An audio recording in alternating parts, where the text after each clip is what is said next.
respect, there's other questions underneath. I try my best. Every now and again, there's like an important point being made there, and I try and just make sure that point is made. Anyway, Ajahn Brahm, why do I seem to experience consecutive poor meditation sessions even if I've had stillness in the past? The jitta seems everywhere but on the breath, and it feels heartbreaking to enjoy it for hours on end. I know I've been keeping my precepts and trying best the past few months. It could be bad karma. We've got to persevere through and be hopeful for better times to come. With metta. Look, please don't get negative towards the meditation.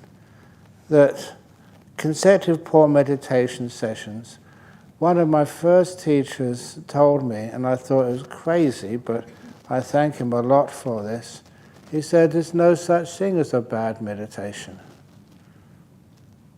And I was being far too critical of what the meditations were. And so one of the antidotes to that was, I remember the Buddha always said that meditation is a very wonderful act of good karma. So sit down and you say, I'm going to donate this. It's a good meditation, a bad meditation, whatever. I'm going to dedicate this to the Buddha. It's my gift. And that's a beautiful thing to do. It doesn't matter if it's a good meditation. It doesn't matter if it's a bad meditation. You're giving your heart, as this gift to become a better human being out of respect to the great teacher. And so the idea that a meditation has to be good, don't ever think like that. The next little trick is something which I have said certainly in the interviews and certainly just in passing. Sometimes that, when I'm meditating, I'm talking about this personally. Sometimes, what's going on? And sometimes it may be because sickness or tiredness. And I say to myself, what is meditation? And it's just learning how to be in this moment, really in this moment, fully in this moment. And can you do that? Can you be here? Number two, the most important object is what's right in front of you, right now. Of course you can do that. It's right here. It's already come. I don't have to search for it. I don't have to change it. I don't have to get rid of it. It's already arrived. So I just be aware of what's right in front of me. And then, what do I do with it? Basically, because it's doing nothing with it. But nevertheless, we always have to do something with it. It's just like learning, how to do nothing. And that is like being kind, opening the door of my heart to this moment, unconditionally. And that unconditional is one of the most important parts of this little technique. You're in this moment, and you're watching this, whatever's in front of you, and it's got this unconditional kindness. I'm not going to judge, I'm not going to be kind to it. It was this beautiful nimitta or blissful jhana. I'm going to be kind to it, whatever it is. Because I know that it's eventually going to turn into a jhana. And I'm patient. That's one thing which in our Western world, and now in the Eastern world, we're not that good at, being patient. Being able just to sit here with this rubbishy old nimitta. So I shouldn't have said that. There's no such thing as a rubbishy old nimitta. This rubbishy old mind, and then you're sitting here and you're just with it. And it soon turns into a gorgeous mind. It's weird, but after a while you understand why that always works. Because you are not fighting anything, you're not wanting anything, you're not trying to change anything, you're in this moment and you're not choosing anything, what's right in front of you. It should be the easiest thing in the world to do. However, there's so many of us think, this is not good enough. I can do better. The last meditation was better, why is this not? And the obvious reason is because you're much too wanting, much too discriminatory, much more just comparing things. I tried to sort of overcome that type of attitude with that, the simile, I think this morning, about the trees in the forest. What's the most beautiful tree in the forest? The one which no one else expects. The bent and twisted. What's the most beautiful mindset? The one which is right in front of you right now. You change a lot of the way you look at things, which means you can make peace with so many more things. And once you make peace with it, it becomes fantastic. After a while, it turns into beautiful nimittas and jhanas.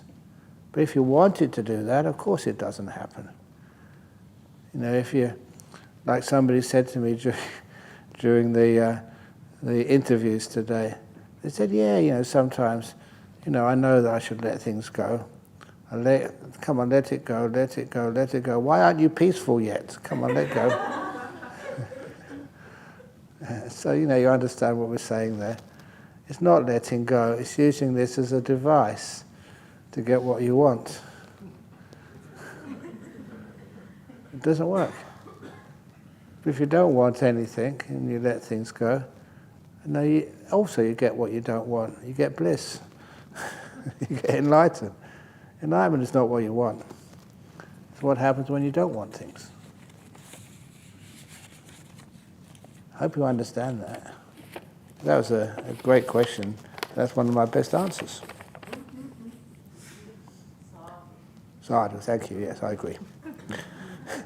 Can you please explain why is it against the Vinaya to disclose one is enlightened when there were numerous enlightened bhikkhus during and after the Buddha's time? Yeah, there were some who were enlightened. There were some who claimed to be enlightened, but were certainly not. And so what happens now, especially in our modern world, sometimes people ask you, they say, Ajahn Brahm, why should I come to your retreat? Are you enlightened? It'd be terrible, wouldn't it? You spent all this time and I didn't know what I was talking about. That's like kind of fraud, isn't it? Wrote all those books, Mindfulness, Bliss and Beyond. If I didn't know what I was talking about, you should throw those books back at me. So first of all, I can really appreciate, what you're all saying. But nevertheless, if a person does claim to be enlightened, there's a couple of really deep problems with that. A person is not enlightened. No one is. They disappear. It's an act of vanishing. It's not like going to a university, the University of Jhana Grove, and getting qualifications and a degree. Okay, I've got to lighten up because sometimes I get a bit too serious.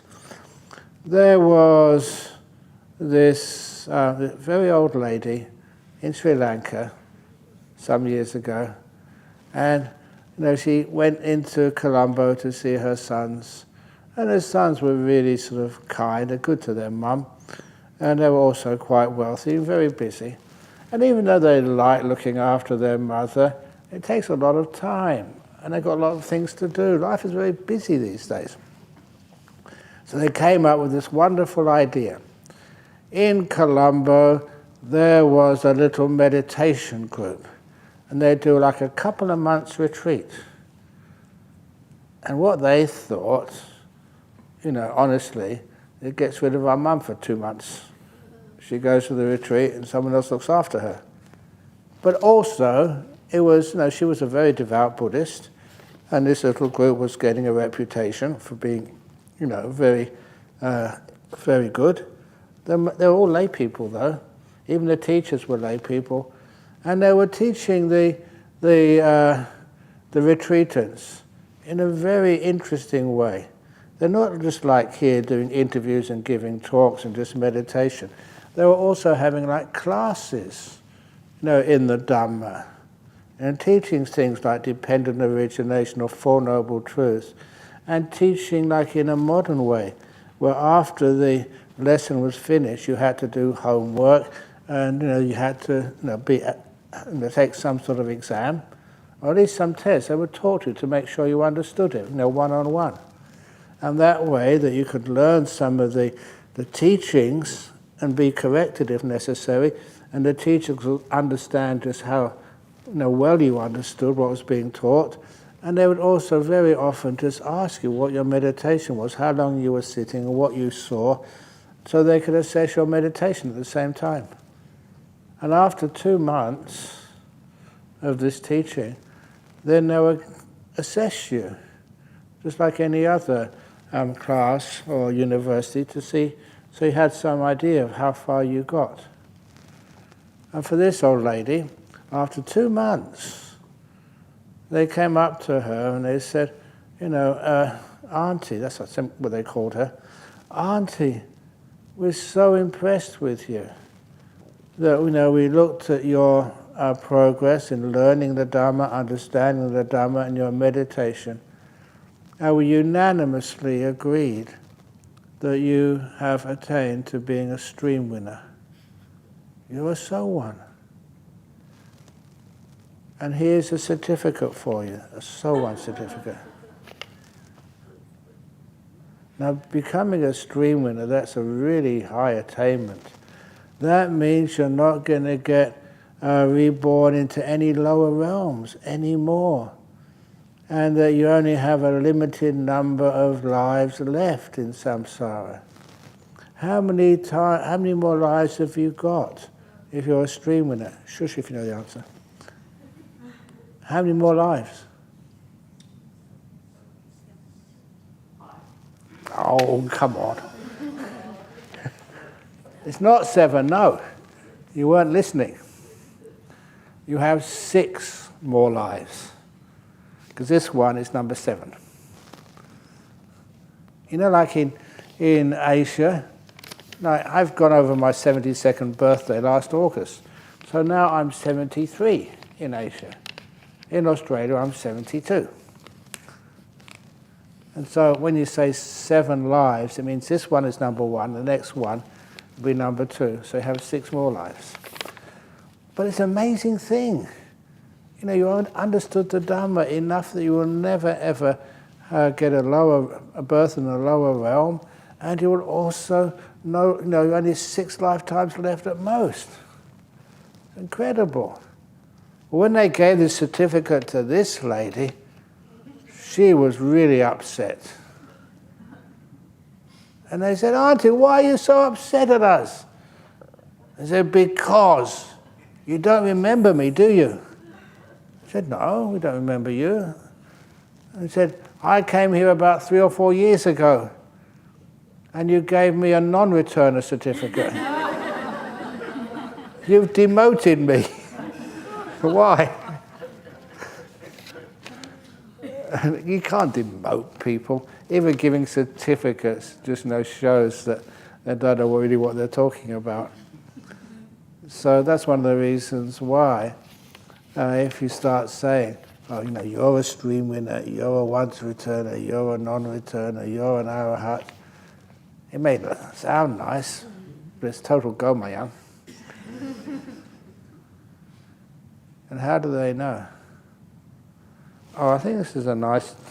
Oh, I can't stop it, sorry. Can I tell you when I got enlightened? And you know, yes, but how many else know? This is an interesting story. It's why you should never let anybody know, whatever you think. So I was still a young monk, only 4 years, my 4th range retreat. But one advantage of, when you're a young monk is you don't have much responsibility. So I was, the monastery had another monk who was the abbot, and he did all the talking and stuff. So all I ever did, a bit of cleaning and eating and meditating. And so, it just happens that during the rains retreat, doing nothing else, your meditation can get really deep. And that's what happened. Just one evening, you just was meditating. I remember it started when I was doing the walking meditation. During the walking meditation, just alone, in the dark, just walking backwards and forwards.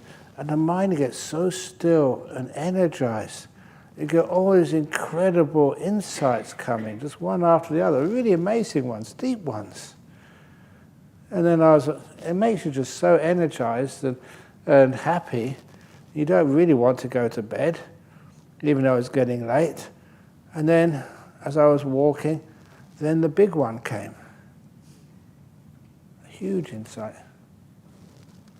Wow, how come I've never seen that before? And at that, there was no opportunity of, being tired, just blissing out. So I think I did go and sit for a little bit. And then it comes about, in those monasteries, we used to get up at 3 o'clock in the morning. So it was about 2 o'clock.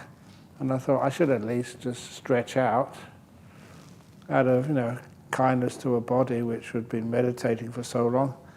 So I went back to my hut, so stretched out, absolutely no sloth and torpor at all, no tiredness. I just stretched out just to enjoy resting the body without going to sleep. And then by about 2:45, I forget actually the time, probably earlier. And then I said, now I want to meditate now. So I got up, I went to the hall. No one else was there at that time. And I started meditating. And they're just nice, beautiful meditations. And then usually, I think it was about 3:30, they started chanting. And in those days, when you used to get up, you had so much sloth and torpor that when you chant, even the chanting was really low energy. But that morning, you were so energized. Yo so Bhagawa Allah, at full power. I think some of the other monks said, no, calm down a bit. And then after the chanting was finished, the meditation was brilliant. And then we got ready for alms round. And when we went alms round, in the village, that was an amazing alms round. Because all these villagers had been feeding me for a couple of months. And they were very, very poor. Usually on the alms round, you just got the sticky rice. If you were lucky, a banana. But most of the food was actually made and sent to the monastery. It was very poor. Usually only just got one pot of curry to go with the rice, and that was it. And that pot of curry, and I've told this story before, and it's not an exaggeration, it was rotten fish curry. And I was a vegetarian before I became a monk, but that's all they had. They didn't have vegetarian food there. And they were subsistence farmers. And that time of the year, they'd collected the fish from the year before, and they put, from the paddy fields, they put it in these clay pots and a bit of plastic over the top, and actually to ferment, and kept it there for the following year. And that's when they'd put it in a pot with there was a couple of vegetables in the pot, mostly just, what is it called? Bamboo shoots. And it was always the same every day. And you knew what that rotten fish, where it came from. It was really stinky and just old. And sometimes you found, I remember once finding a pot in another monastery of this rotten fish, and the plastic had been broken, and it was crawling with maggots. And I thought, this can't be used anymore. So I went to throw it away. And it was the head man of the village saw me, said, what are you doing? He said, look, it's gone off, it's got maggots on it. He said, no, that's extra protein. And that's what we had to eat the next day. Honestly, it was yucky, disgusting. But you got used to it. And so that's what we used to have. But this day, when I came back on the alms round, whoever gave me this a bit of rice, he had so much a powerful mind. Zap them with his loving kindness. Really powerful. And in my heart I thought, these villagers are so lucky. They don't realize they're making this incredible karma by giving food to a newly enlightened arahat. That's what I thought. And when I got back to the monastery, I saw that day there were 2 pots of curry. I think for the whole range retreat, I never saw that, 2 pots. And that second pot of curry actually smelt edible. It was like somebody got that from town. It's like a pork curry. Okay, there's pork, but it was sort of edible. And straight away I thought, oh yes, the heavenly beings also want to make that bit of extra merit and celebrate this newly minted arahat. So I sat down, and after just, giving the blessings, in that monastery, it was only about 6 monks, so we passed the pots down the line. And I was number 2 monk, 4 reigns I had then. And the head monk, obviously, took the food first. And he was a local. He'd grown up on rotten fish curry. But did he take any of that rotten fish curry? No way. He took that pork curry. And he didn't just take, a spoon or a ladle. He took 3 whopping ladles full of that curry and put it in his bowl. But there's plenty left. But what he did next was unforgivable. He took the rest of the pork curry in the pot and poured it into the rotten fish curry, stirred it all up, and saying, it's all the same, it's all the same.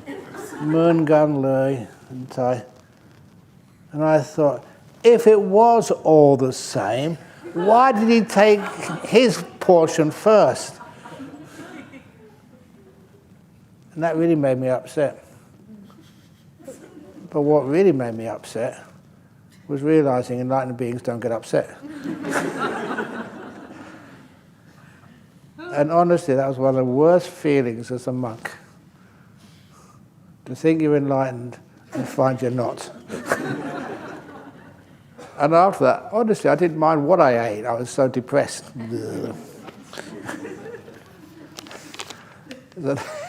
That was the story of when I got enlightened, I found I wasn't.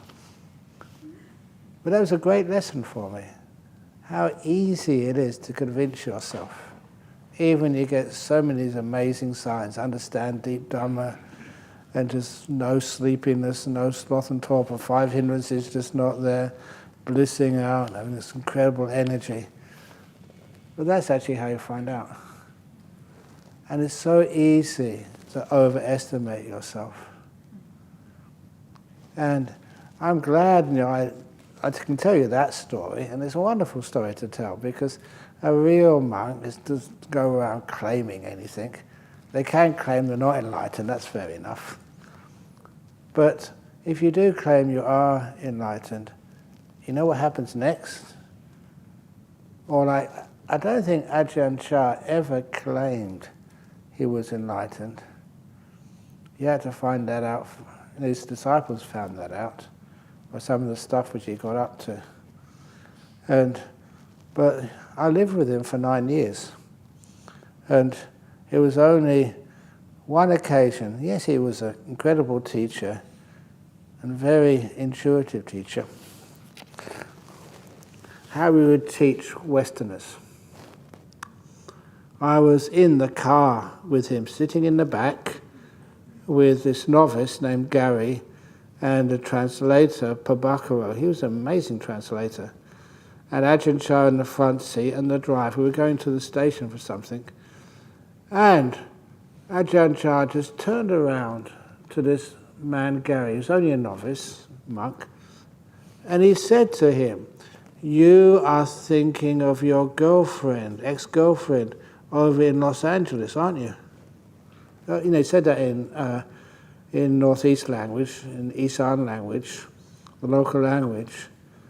And the translator, Babakaro, just translated it into English. And this novice monk's face just dropped. It was true. Ajahn Chah had busted him. You've got to be really careful when you're with a monk like that, who could read your minds, and it's true. And he was really embarrassed.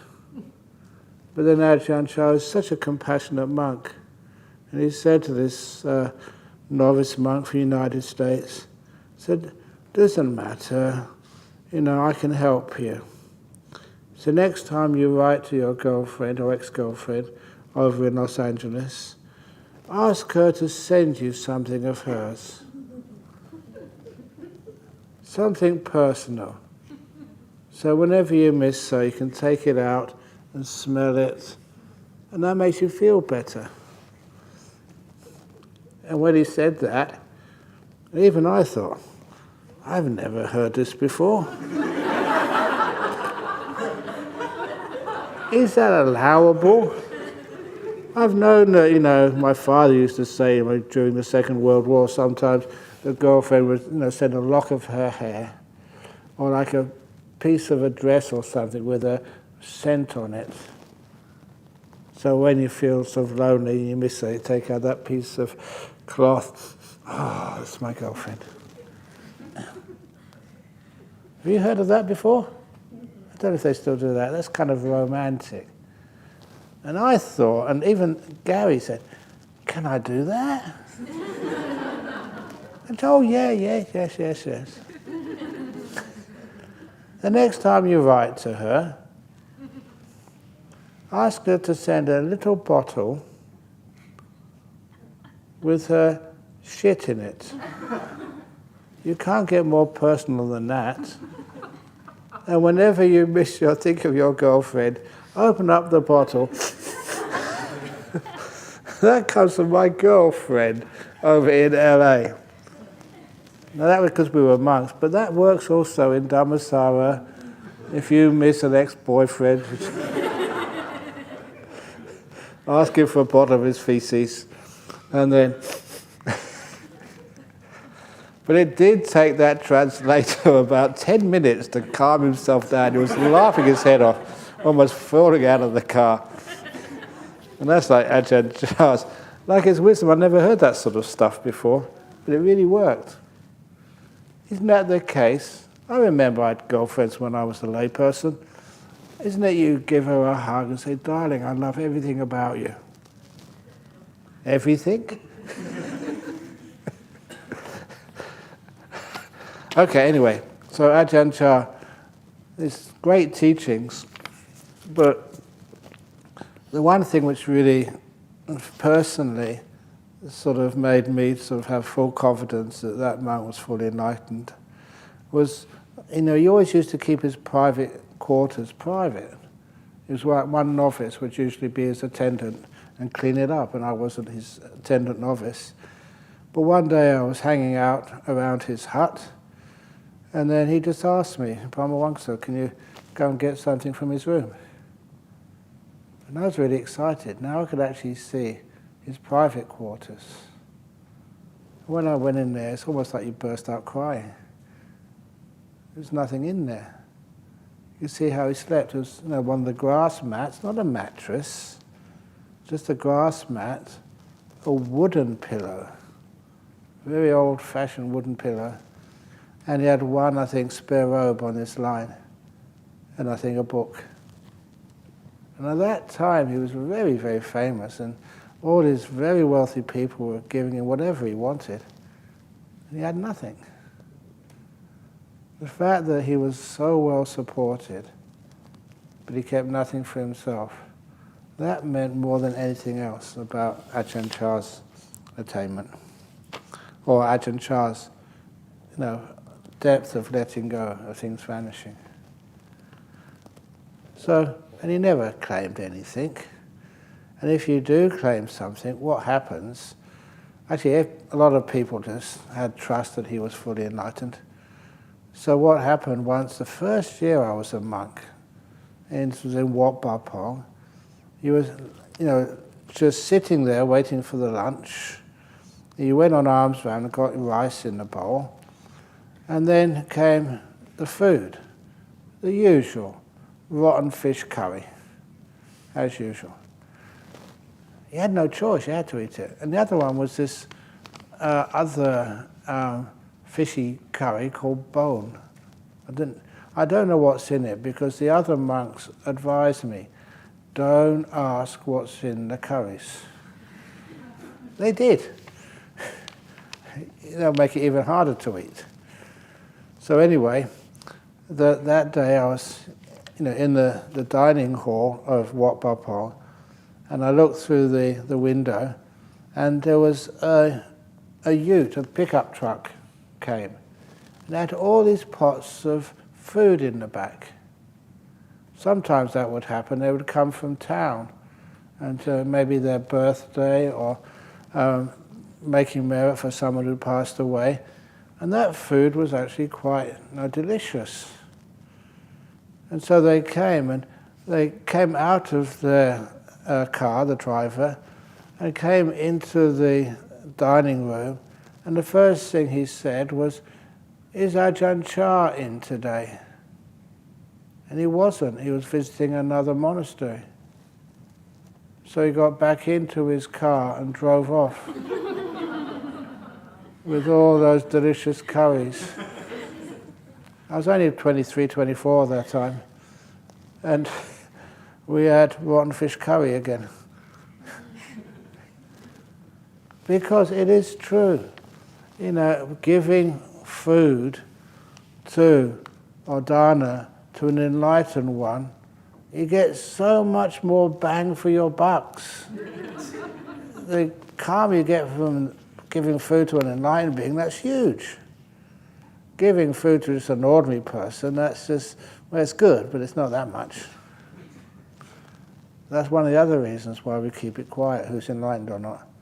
Otherwise it divides the Sangha into the elites and those who are just ordinary. That's how lay people feel. That's why we're not allowed to let you know. So all the monks and the nuns are looked upon with equality. They may not be enlightened yet, but they're getting there. But in the suttas, the highest act of karma from a good donation, the biggest bucks you can ever get, return from any sort of donations of food or whatever, is when you give the food to both sanghas, male and female, bhikkhus and bhikkhunis. That's in there, it's in the suttas. Once the Buddha passed away, he said the best thing you can do is feed both of the sanghas together. Can you do that in Thailand? Very difficult. Sri Lanka? Very difficult. Vietnam? Very difficult. Australia? Easy.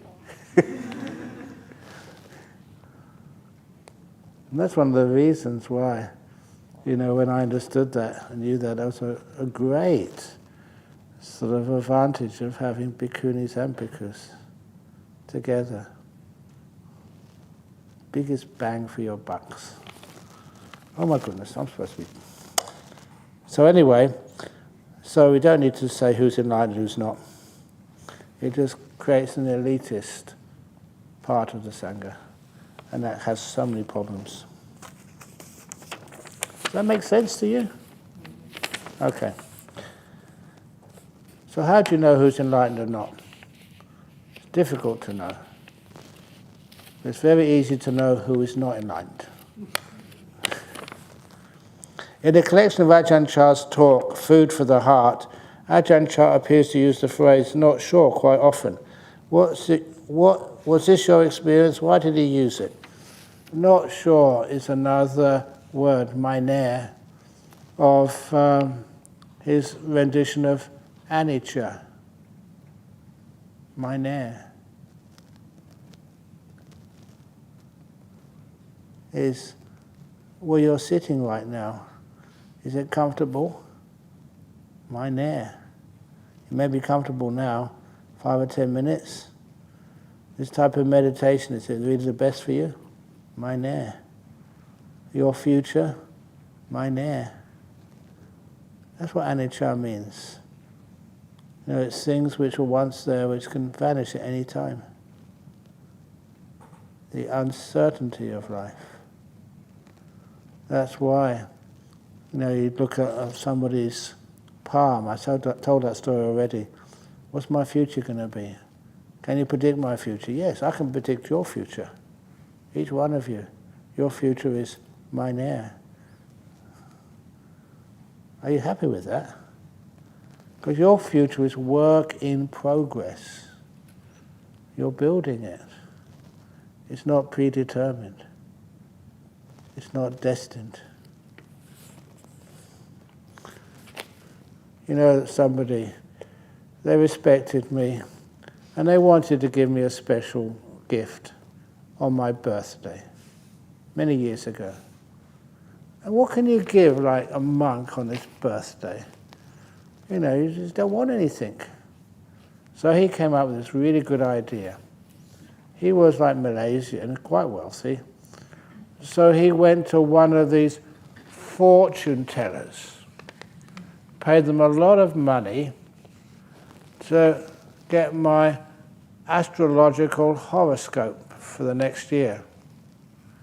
So he got not just the date of my birth, the time of the birth, as best I remembered it, and the place where I was born. And he gave it to this astrologer, and they wrote out my horoscope for the coming year.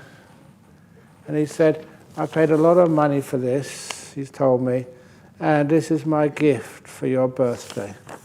May I read it out? I said, yeah, of course. And he said, for anybody who was born on the 7th of August 1951 at this time in this part of London, your next 12 months will be an excellent year for romance.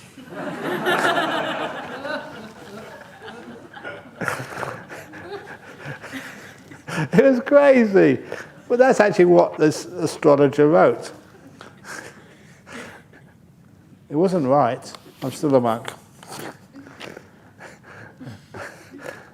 And that took any last belief in astrology which I've ever had. So anyway, they're not sure quite often. That is, you can't predict the future. Next question. How can I practically apply the Buddha's teachings from Majjhima Nikaya 20 on shifting from unwholesome to unwholesome thoughts in my daily life? You can't. Don't try and do it. Let it happen. The more you try to control, the more complicated it becomes. How do I get my water to be perfectly still? You put it down, you let it go, and it becomes still all by itself. Your thoughts, why do you have unwholesome thoughts? Why do you have thoughts at all?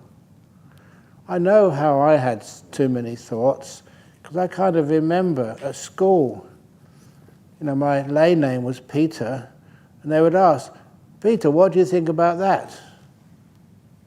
Nothing. Stupid.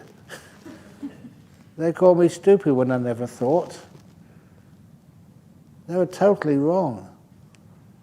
If you think, that's when you become stupid. Isn't it nice being quiet and peaceful? okay, this is one of these, oh my goodness. Hope you're enjoying this, because I'm not getting many questions done. This was this young boy in Thailand. I already mentioned years ago in the northeast, you just do 4 years of school, and that was it. And then you could go work in the fields. So the first year at school, he failed. His teacher, with all the kindness in the world, said, no, he's not learning anything. I don't know actually how you can fail the first year of a primary school. Maybe you can't make plasticine correctly, you can't write stick figures on the pieces of paper. But he failed, so they had to repeat year 1. All of his friends went into year 2, he was in year 1 for the second year. And after the second year, even with extra attention, he failed year 1 a second time. They didn't have much idea of what like intellectually challenged or learning challenged really meant.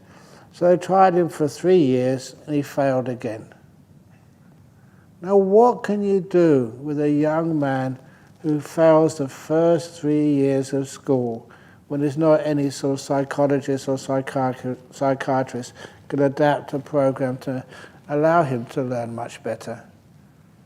The only thing you can do, the parents thought, is to send him to monastery to become monk or novice monk. So send him to the local monastery, ordain him as a novice monk, and some of those senior monks were just so kind, spent so much time teaching him. And one of the things he had to learn, like we all have to learn, is chanting. Namo Tassa. And he managed after a month or 2 to learn Namo. And then when he got to the second word, Tassa, he forgot the first word. He was really very hard to learn anything. So even the village monastery couldn't handle him. So then what do they do with him? Forest monastery. Now not all monks who lived in forest monasteries are that dumb. You really couldn't call him dumb, because what happened to him was the teacher there taught him meditation. I think it was the Buddho mantra, breathing in Bud, breathing out To. Very simple. And he took to it like, they say, like a duck to water. Because he didn't think much, he didn't have any restless thoughts like you have. It was so simple to meditate, be still. Blissed out, got into jhanas, soon became fully enlightened. How fortunate he was. And later on, I asked, how on earth can you do any chanting? And he said, oh, that was actually the solution, because all monks have to do some chanting. And apparently, because he had such powerful meditation, he could recollect his previous life when he was a monk and when he could learn the chanting. So when he ever had to chant anything, he'd sit down, access his previous life, and he'd chant from that place. So if you've got a restless mind, too much thinking, please sue the school or university where you did the studies. It's their fault. That's only a joke, don't do that. So he became this great sort of meditator, but his actually ability to teach Dhamma wasn't that good. So if you can think, but not too much, that allows you to teach and explain what you experience, but don't think too much, that's the best. But at the moment, we celebrate great thinkers rather than people who are still.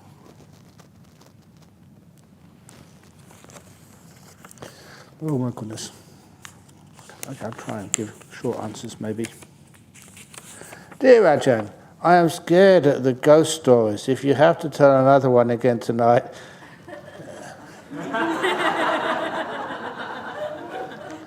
can you please also tell us how to protect ourselves from being harmed by ghosts? Thank you. I've never known in my life anyone who's been harmed by a ghost. Never. They can't hurt you. Okay. Now don't turn the lights down, because I'll tell this story about this. Oh, this is a real story. Okay.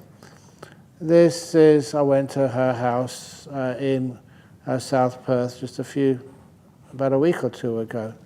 She's like Burmese, and she's a very good supporter, but no, she's a very smart at IT. So she has her own, quite a few companies, IT companies. And she got a contract to upgrade the IT network of the Karrakatta Cemeteries Board. Karrakatta is, one of the main cemeteries here in Perth. And they also do cremations as well. I've been there so many times. And that she made a resolution. It's a single person project. She would always make sure she would finish work every day before everybody else finished. She never wanted to be the last person in the office of the cemetery. It's right in the middle of the cemetery before, the last person in the office. So she'd always, knock off work a little bit earlier every day. And she felt safe that way. But then she was so close to finishing the contract. It was a Friday. And all she needed to do was actually to print out the report, nothing else. And when the last person left, they told her, "Oh, you're just printing out the report, leave it on the desk for Monday morning, and just lock up, please." It was the first time she was alone in the office in the middle of the cemetery. This is a simple job, only 5 or 10 minutes. So she pressed the print button. And what you do when you're printing a report, you go over there to make sure everything is coming out okay. You don't run out of ink or whatever. And then right in the middle of her report, a page came out which she never actually belonged in her report. She never did it. Right in the middle came out by itself. And there was a page with a picture of one of the cemetery gravestones. She never sort of wrote that into her computer, but it came out. She was so freaked out that she rushed to her car, never locked up, never sort of closed any doors, left the office in a mess, got in her car, and her understanding was that if you can cross the river, and that was actually the Swan River, go over the, the Narrows Bridge, once you cross that, she'd be safe. She sped. I don't know how on earth she never got caught by any speed cameras. She sped, rushed through red lights. She was really scared, but she got over the river safe. And she never went back until mid-Monday morning when she knew some more staff would be there. And when she turned up, they said, "Why didn't you lock up for the weekend? This was an office." They said, "Why did you leave the place in such a mess?" And that's when she said, "This is what happened," and showed them the gravestone in the middle of her report. They said, "Oh yeah, that often happens."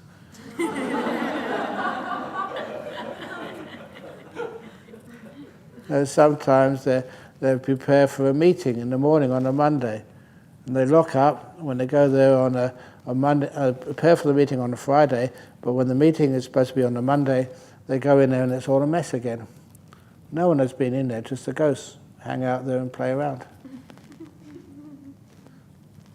Because I do so many funerals, I know so many of the funeral directors here in Perth, and sometimes when it's a burial, we usually just, from the entrance to Karrakatta or Fremantle Cemetery, we usually do a procession, a walk in front of the hearse.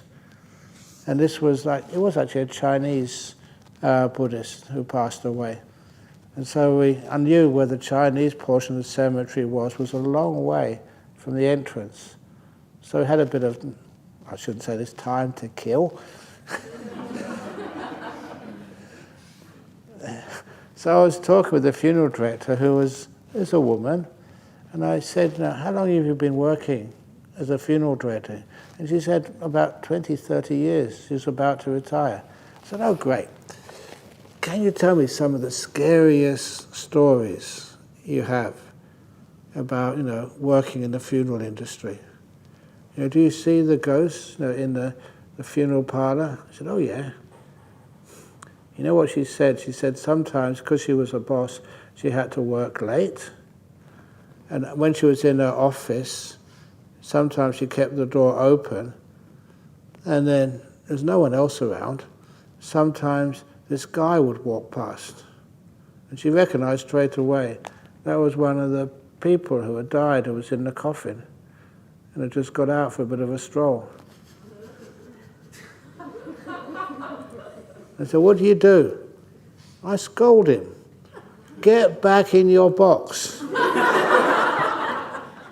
She says.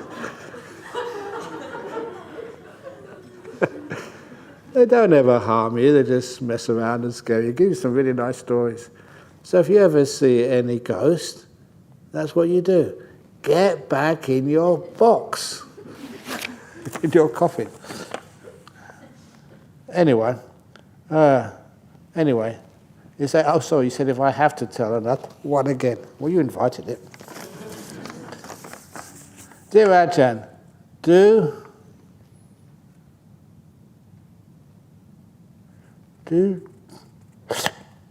what's it? Delias and lead spin bodies. Is it devas? Do devas and gods spin bodies have... Oh, here we go. Do devas and bad spirits have physical bodies like mankind? Not like mankind, like womankind. No.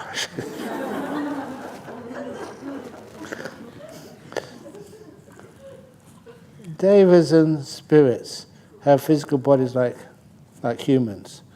Do they have particular territory to live on, or devas or evil devas? I don't know what I said here. Do devas or evil spirits are only mental formations? They have what we call mind-made bodies. So it looks like an ordinary body. Okay, this is another story. This is fascinating, because there was this builder over in Kalgoorlie, and his best friend was this Malaysian guy called Victor, who was living here. He did some contracting with this builder, and he told me once that the builder had cancer in Kalgoorlie. He'd been to see him, and he said, "Oh, can you give him some good advice?" So he actually paid for the builder to fly into Perth, and he took him to Bodhinyana Monastery, where I could give him some advice about, how to die well. And he died a few days later. And then what happened next was fascinating. He died in Kalgoorlie, and they did the funeral in Kalgoorlie. They didn't invite me to go up there, but obviously Victor went up there to see him one last time. And they did the funeral in a closed coffin. So a few days later, Victor was in bed with his wife, and then he turned around to his wife and said, "Stop nudging me." And when he turned around, he saw his wife was actually perfectly sound asleep. So he turned around the other way, and it was the builder who had died, nudging him. And so, it was a ghost appearance. And so then he turned around to his wife and said, it's the guy in Kalgoorlie, I forget what his name was now. And then when he turned around again, this ghost had disappeared. And they got up, both of them, and searched the house. There's no sign of the ghost. And he said the amazing thing was that this builder, he's like Aussie. And he said when he was next to the bedside, he was wearing like a suit and a polka dot bow tie. And he said, look, every time I've seen him, even when he came to see me, this builder was wearing thongs, shorts and a t-shirt. He was an Aussie builder. They don't dress up. And so I asked him, said, well, that's really interesting. Why don't you, in a day or two, call his wife, his widow, and just asking her, how are you going? Everything going okay? Do you need any help? And then just also ask her, you know, in his coffin, what did you dress him up in? And so he did that, and he really excited. He came to see me afterwards and said, I did that. And his wife said he was wearing a suit which I brought him, he would refuse to wear. And I thought, well, at least you can wear it in your coffin. He had no say in it, the husband. And a polka dot bow tie, exactly as he's seen it. So that's actually what happens. How you dress them in the coffin is how you see them. Weird. So be careful. When I die, make sure that you dress me up properly.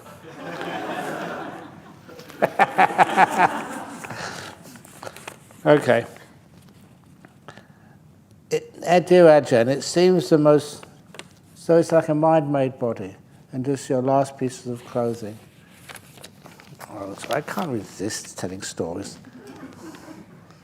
I remember telling this to Dr. K.C. Dhammananda. He liked the story very much. He was the head of the Brickfields Temple in Malaysia. And it was about this rich guy.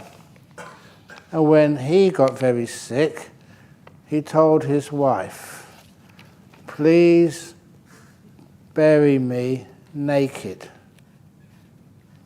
And his wife said, look, darling, I know you're very, very frugal. Some people said stingy, because you never wanted to waste anything. I know you're going to be buried, and you know, just whatever happens to the clothes, it's a waste of the material. But look, I can afford to give you a decent suit, you know, when you die. And he told her, he said, look, it's not because of frugality, it's not about wasting anything. I know where I'm going to go. And down there, you don't need clothes, it's so hot. And he convinced his wife to bury him naked. And about 3 or 4 days after the ceremony, he appeared at the window of the bedroom, knocking on the door, totally naked. He asked his wife, have you got any of my old clothes, like the gardening trousers and the old jumper? Have you got anything left? She said, oh yeah, I've got those two things. He said, can I have them now? And she said, but you told me you were going down to hell. What do you need those clothes for? He said, don't you know, there are so many rich people down in hell, they've installed air conditioning.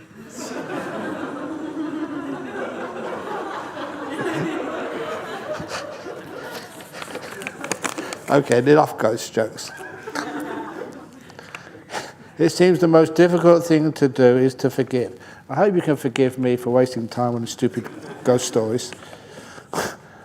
I understand stories of people committing terrible crimes and a victim forgiving them, turning to a victor. Yes, still some of us are stuck in the prison of the past. Please help us to become free. Thank you. You know, sometimes you ask, why does a person do bad crimes? I still recall, as a young man, just about 6 months from leaving England to go to Thailand, to ordain as a samaner and then a monk. And I remember I had a motorbike, and I was driving, I was not a bad driver, driving down Notting Hill. And Notting Hill they call it Notting Hill because it's the top, there's a hill which goes down into Shepherd's Bush. I often tell people I grew up in the bush. Shepherd's Bush, not the Aussie bush.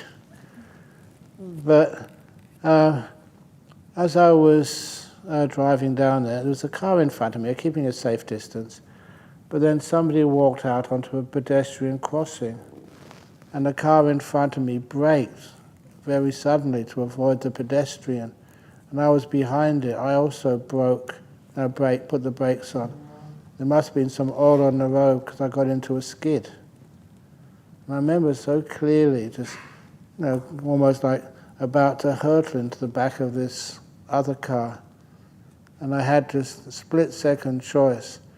Should I go crashing into the back of the car and probably spending months in hospital and probably never even have a chance to become a monk? Or should I swerve around the car and risk hitting this pedestrian? And I swerved around the car. And I was so lucky, so good karma, I just missed the pedestrian. So I was safe, the pedestrian was safe, but it could have gone either way. And afterwards, I remember parking my motorbike and sweating. I don't know if you had experiences like that, you make a quick split-second choice. Fortunately, that was a good choice. It could have turned out totally different. So sometimes you kind of wonder, when people do terrible things, honestly, can you blame them? They make a choice. Fortunately, I wasn't on drugs. It was just a combination of unfortunate events. Somebody walking out onto that pedestrian crossing. It was wet, it was on a hill, and some oil on the road. So, committing terrible crimes and a victim forgiving them, that's such a beautiful thing to do. It's also understanding some people deserve forgiveness. If I'd have hit that pedestrian, I don't know, they may have even put me in jail. But I got away with it. So when I look at some of the luck, the good karma, you might say, sometimes forgiveness is a beautiful thing. It gives you a second chance. Have any of you ever done something which you were very lucky either you weren't found out or you were lucky it never turned into something which was really, really, really hurtful? So many people have. For one reason or another, it didn't amount to much, but it could have. That's why I love forgiveness. It's like giving people another chance. And you give people another chance, and a lot of times they value that so much, they will never do a bad thing again. So please be free from the prison of the past. You can free others as well. Dear Ajahn, in the term stream winner, what does stream signify? Whoops. It means, that's actually, I haven't been asked that question before, but it's a great question. Some of you ask, what is consciousness? I mean, the mental consciousness. And the Buddha even called it the stream of consciousness, Sota Vijnana. One of the reasons he called it that is just like watching a stream or a river. I don't know where you live, but if you go to the bridge in Serpentine and watch the Serpentine River, you find there's nothing there because it's dry, it hadn't rained for months. But if you go to see a river like the Thames River or somewhere, or the Nile, or I don't know where you live, or the Singapore River, you stand on the bridge and it looks the same. But you all know that the water which flows underneath you today is totally different than the water which flowed underneath you yesterday. So it's a lovely simile, the stream of consciousness. It keeps on flowing, always different. And that's like the stream winner is actually that you're on this stream, this process, which will eventually lead to Nibbana. Dear Ajahn, sometimes I seem to know what someone is about to say, just a word or a sentence before they say it, Or an idea will come into my head, and the next day someone else at the monastery will do it. What is this? I think that you think too much. So much that sooner or later, by probability theory, someone is going to say that thought. No, that didn't work, did it? Okay. I'll try something else here. I don't know if I told this story to you. I told it recently somewhere. There was this minister in the Thai government many, many centuries ago, and he was very wise and smart. He was so smart the king valued him enormously, but the other ministers were so jealous of him. They were so jealous they were planning to get rid of him. So they knew he had one fault, and that was he was proud, he was arrogant. So one morning they planned this all out. In front of the king, they said to the king, Your Majesty, you're so lucky to have this very wise, this very smart, this very energetic minister. He's amazing. Isn't that right, minister? And the minister said, yes, actually, I am very good at everything. At everything. Said, oh, yeah. The minister was arrogant. They wound him up and said, you're probably so smart, you know what each one of us is thinking. And that's one of the problems with reading minds. If you do read the mind correctly, are you going to admit it? No one can prove, if you say you're thinking about sleeping, you can say, no, I'm thinking about meditating some more. They can't disprove you, whatever you say. But this minister said, yes, I know what every one of you is thinking. They caught him. A trap which he couldn't get out of. Okay, minister, what are each one of us thinking? And the minister said, you are all of you thinking patriotic, kind thoughts to His Majesty.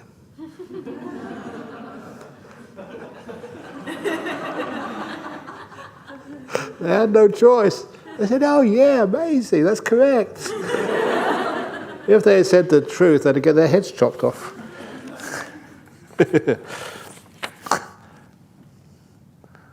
Okay. Now, sometimes it's, like reading people's minds or just resonating with people. Sometimes that's what happens. It hasn't happened here yet, but sometimes when you get these questions, sometimes you get two questions almost exactly the same, different handwriting. People have actually thought the same question. Dear Ajahn, I'm sometimes overwhelmed with how to cultivate my mind. I am metta, gratitude, death contemplation, buddhanusati, silanusati, etc. How can I choose or how to add all of them into daily life? Okay, what to do is take up a coin, toss it, and pray. So it's wonderful. It doesn't matter because each one of these is the same. Sometimes people say, Ajahn Brahm, come on, answer the questions properly. No. Sometimes when people come and I teach them meditation for the first time, sometimes I teach them anapanasati. If they can't do that, I teach them breath meditation. And if they can't do breath meditation, I teach them mindfulness. If they can't do mindfulness, I teach them satipatthana. If they can't do satipatthana, I teach them metta meditation. If they can't do metta meditation, I teach them loving kindness. If they can't do loving kindness, I do this Emperor's Three question. Now's the most important time. The thing in front of you is the most important. Most important thing is to do is be kind. And if they fail on that, then I teach them anapanasati. By that time, they forgot that's where they already started. And that's so true. It's all about learning how to let go. Be at peace.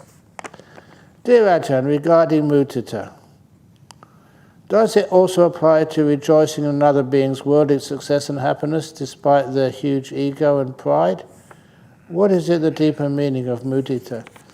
It's their success, but sometimes their pride or their ego shows it's not real success. Worldly success, but not really spiritual success. And spiritual success is worth so much more. There are only a few days left. So many questions to answer, my goodness. I want to ensure I put 100% the correct right effort. How to practice optimally and how to know one is applying the right effort. Is it possible one is being as still as possible but jhana doesn't happen? No. If you're being as still as possible, then jhana happens. How did you decide that Ajahn Chah, not the other teacher, who was the right one for you? Thank you. Okay, this is... when I first went to see Ajahn Chah, people actually recommended him, but when I went to see him the first time, this wasn't the teacher for me. And I was just, not impressed at all with him. But then there was this other, it was actually that novice monk I was saying. He was asking some questions of Ajahn Chah, and I was in earshot. And so I was listening to the answers, because he had to have them translated into Thai. When Ajahn Chah would answer them, they were translated back again, the answers. And then the first question was asked, but then I thought of a question. I never said it. And then Ajahn Chah, when he responded to this novice monk's question, it made no sense.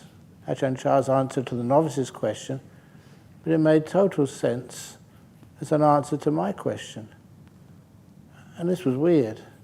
And I carried on like this for about 10 or 15 minutes, about 7 or 8 questions.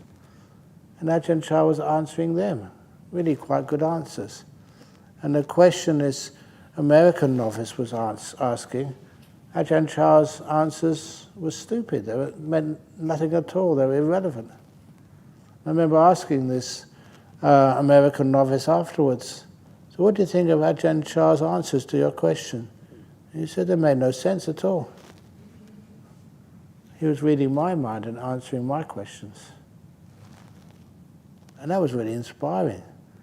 It's actually to be there and see that sort of stuff happening. Next question, Virya, how to practice.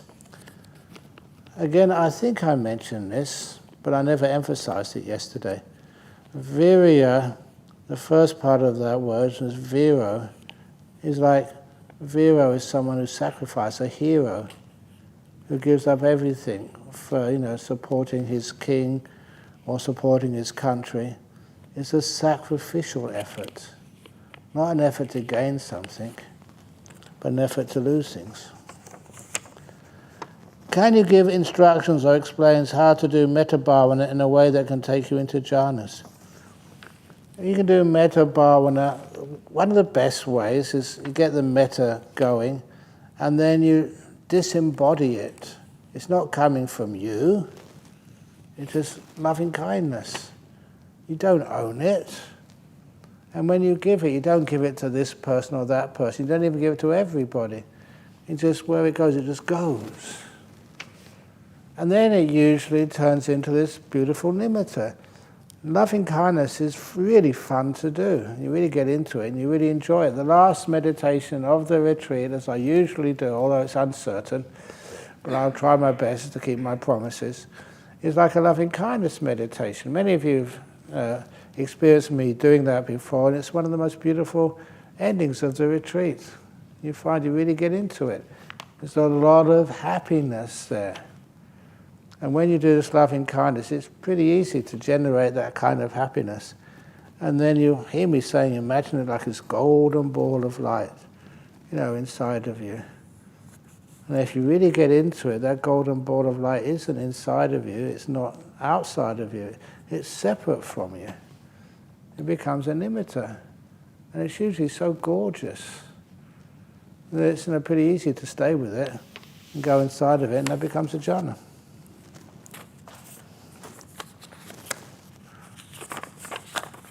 You suggest we smile. Good. Although in all the Vipassana retreats they suggest no eye contact, which I have found less distracting, so I hope people don't think I'm being unfriendly. I continue the way of no eye contact and no smile with other retreatants. With me too. Finding out which one said this. That sometimes this eye contact and this smile is an expression of metta. of loving kindness. It's not disturbing, it just takes a moment and it's kind. So if you want to do that, it doesn't disturb you, but it energizes you. Buddha said if we practice Satipatthana for 7 days, we will get fully awakened. How do we practice correctly and optimally and efficiently during the next 7 days so we can have all fetters gone in 7 days? I'm sorry, there's not 7 days left.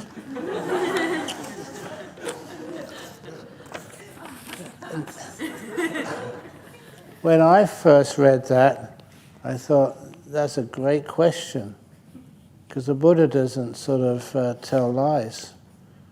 He doesn't sort of exaggerate. So you practice Satipatthana. What part aren't you practicing? And the most important part is the Vinaya Lokaya Bija Dhammanasana. You don't practice. Vinaya Lokaya Bija Dhammanasana is usually translated, having abandoned grief and covetousness for the world. That's a terrible translation. The correct translation is in the commentaries, it's in the sutras. You can find this in the sutras if you wish. It is having abandoned the 5 hindrances. That's a prerequisite before you do every one of those 4 satipatthanas. Having abandoned those 5 hindrances, at least restrain them a lot, weaken them so much, then you do satipatthana. That's the thing which people forget. So the hindrances are still strong when you're doing it. You can't really see anything. Not totally. You can't keep something there for long enough and it doesn't move. Your restlessness is not there. You're not trying to see what you want to see. You're not having any negativity. No sloth and torpor, and no doubt. Vinaya Lokaya Bija Dhammanasana, and that's what jhanas are for. Thank you for kind and fun-loving nature. Can you share more about non-self and the responsibilities that one has to bear in being a human? Role of a daughter, spouse, mother, employer, etc. Thank you very much. As you go deeper into meditation, the best thing you can possibly give all of your relations and friends is, your example of non-self. You don't own anybody. Remember, non-self is not just, there's nobody in here. The nobody in here idea gives you the idea there's no will. So you stop complaining when things go wrong. You don't control anything. It's not your mother. You've got a responsibility because she came out of your womb, you came out of her womb, but you don't have this sense of ownership of anything. So if something goes wrong and she passes away, you will never get sort of upset. That's just what happens in life. That's a big question. It's 9 o'clock already. Now, oh my good, there's no way. I'll do a couple more questions. Dear Ajahn Brahm, Buddha said, purify the mind. Could you please explain what it is? What purify is, or what thee is, or what mind is? In other words, you purify, you clean it from defilements, from wanting, ill will, guilt. That doesn't make your mind pure when you have guilt. Let it go. And then once it's pure, it's much lighter, easy to practice. At which stage can we see our previous lives and how?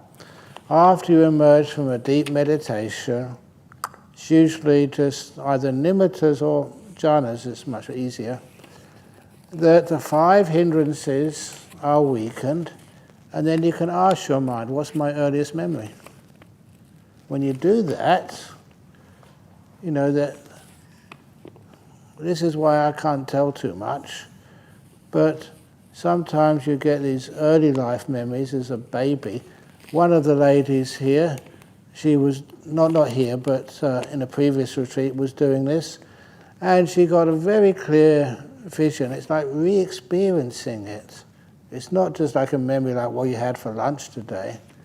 It's like you're back there having your lunch. and her lunch was being breastfed. She looked at her mum, breastfeeding her. It wasn't her mum. It was somebody else. And that was weird. She came and told me. I said, I knew her mum. Next time you're back home, ask your mother, are you my real mum? It's a big question. And so, she found the opportunity to ask her mother, are you my real mother? And the mother said, what on earth are you talking about? Of course I'm your mum. And then she said that during one of the meditations, she asked herself her earliest memory. She was back as a baby, breastfeeding. And the person she was breastfeeding from was not her mother. She could see her face clearly. And the mother said, she was interested. She said, we're not upset. What did that woman look like? And she described it, a very good description of this person. And her mother was really amazed and impressed. That was your wet nurse. When I had you, for some reason or another, I couldn't breastfeed you, so our family hired a wet nurse for you. And that's an amazing description of what she looked like. So that's actually what happens. You're back there, and it's amazing sorts of things you can see. And if you want to go deeper, earlier, please.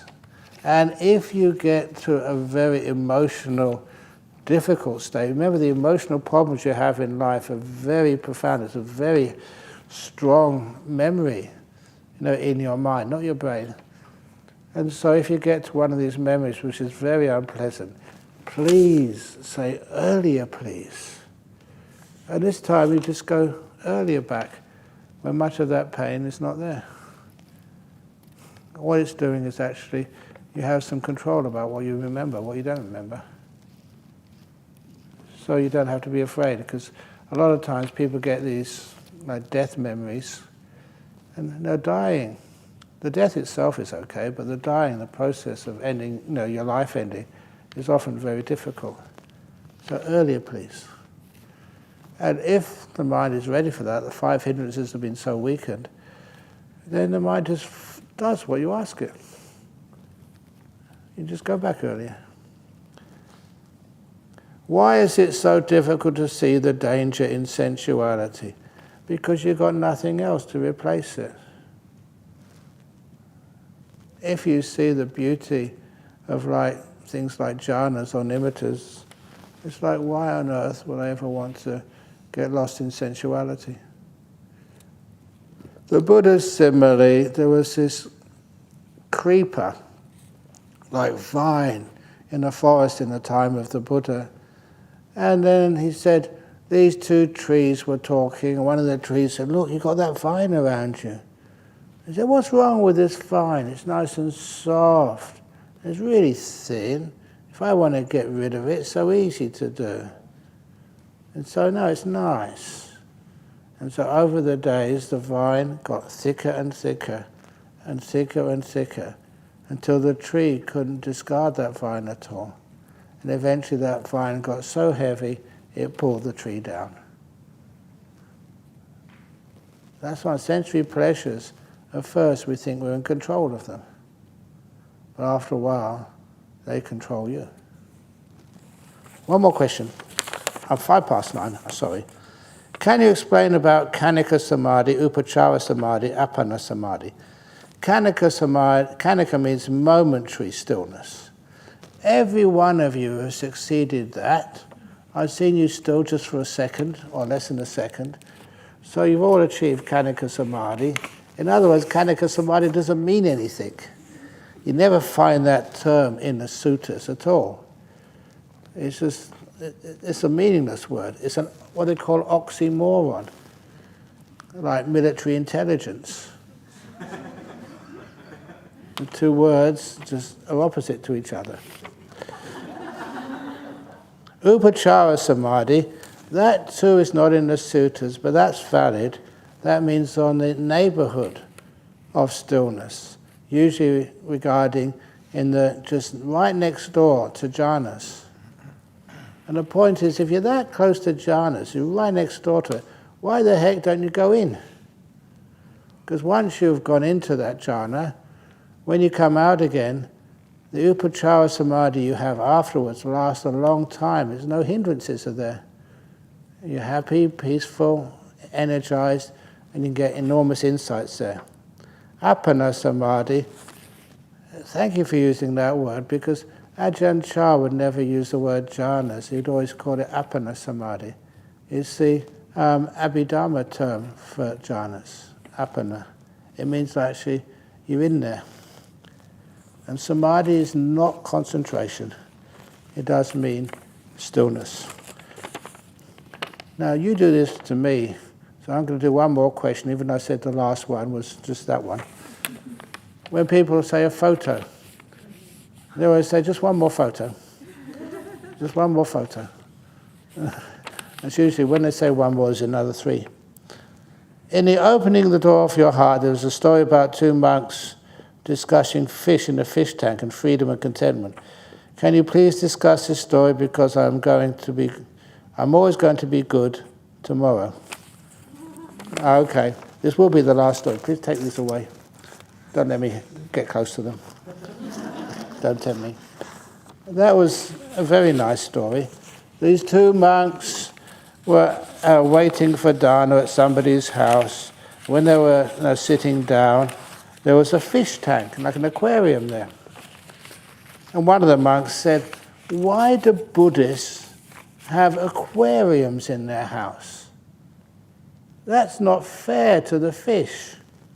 What have the fish done to be put in a prison in somebody's house? We should actually tell those people, let's release those fish into a river or somewhere. And the second monk said, no, you don't understand. There were so many advantages of being a fish in a fish tank.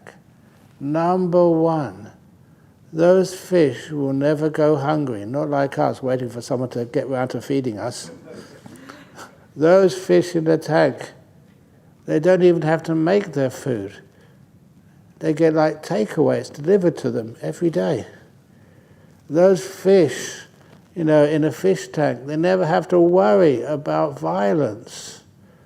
They don't put sort of bad fish who beat up the other fish in the tank. They only have fish which are like friends in a tank. And also those fish don't have to be afraid of fishermen. Have you ever seen people dropping a line with a worm on the end and a hook into somebody's fish tank? And those fish never have to worry about drought.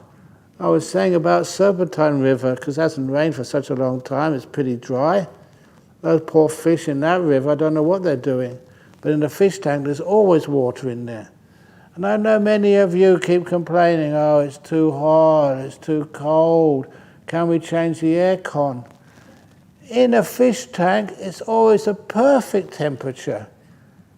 And it never goes cold. In some of those fish tanks, or not fish tanks, rivers and lakes I've seen in UK, sometimes it ices over the top. Those poor little fish in England must be freezing.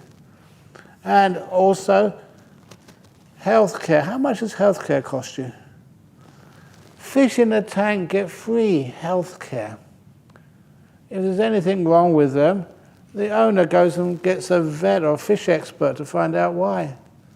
So there's all these advantages of being in a fish tank, which make wise fish very happy to be enclosed in the 5 pieces of glass of a fish tank. 4 walls and glass at the bottom. Just like wise people are so happy to be enclosed within the 5 precepts. Yes, it means there's many places you can't go. There's many dangers you can't play around with. There's many difficulties you won't meet.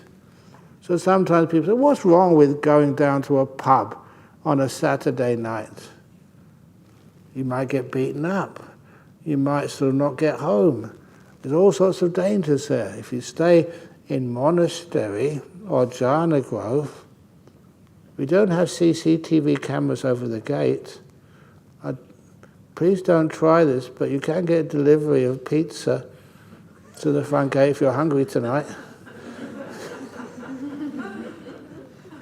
I should have said that, should I? So when you keep within the 5 precepts, you find you're safe from so many dangers.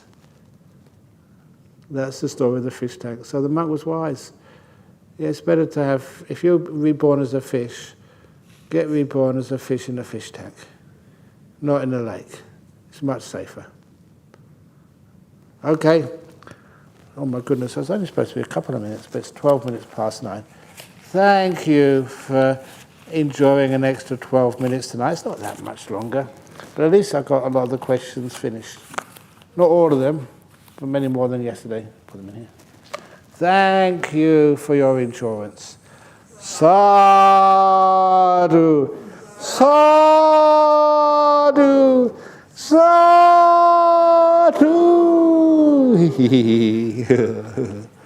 Okay. Was that too long for you? Okay. That's one. Didn't mind. 49 or 59 probably fell out with me. Okay.